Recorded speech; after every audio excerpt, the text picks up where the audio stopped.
Bonjour à toutes et à tous, aujourd'hui on se retrouve pour la première vidéo de la chaîne et la question que l'on se pose est qu'est-ce qu'une commune? Tout d'abord, une commune est une division administrative du territoire.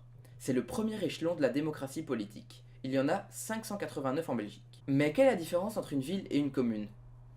Il faut savoir qu'une ville est une commune, mais qu'une commune n'est pas forcément une ville. Ainsi, le titre de ville est un titre honorifique, accordé actuellement à 87 communes en Belgique. Mais qui administre la commune? Tout d'abord, le bourgmestre. Il est le détenteur du pouvoir exécutif de la commune. Il est élu pour une durée de 6 ans, comme le conseil communal. En région wallonne, depuis les élections de 2006, le bourgmestre est élu par la population. C'est donc le candidat qui reçoit le plus de voix de préférence sur la liste ayant le plus de voix parmi celles qui forment la majorité au conseil communal.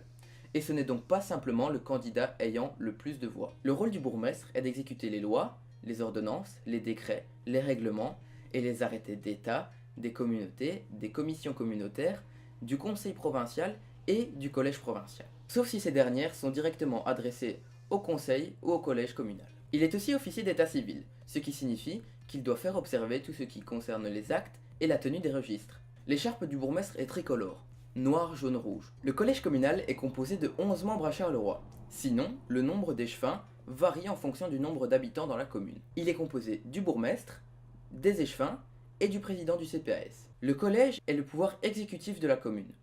Il instruit et exécute les décisions du conseil.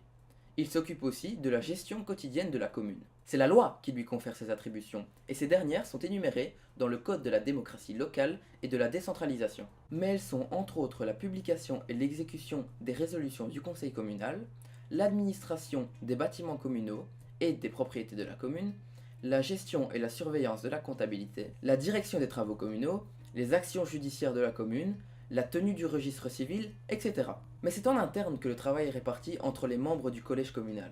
C'est ainsi que l'on a un échevin des travaux, une échevine de l'enseignement. Cependant, l'échevin concerné n'a pas de pouvoir personnel ou de compétences propres pour les dossiers. Mais la commune fonctionne aussi et surtout grâce à toute une panoplie de services, tels que l'aménagement urbain, les services techniques, les services financiers, les services de prévention sécurité, etc.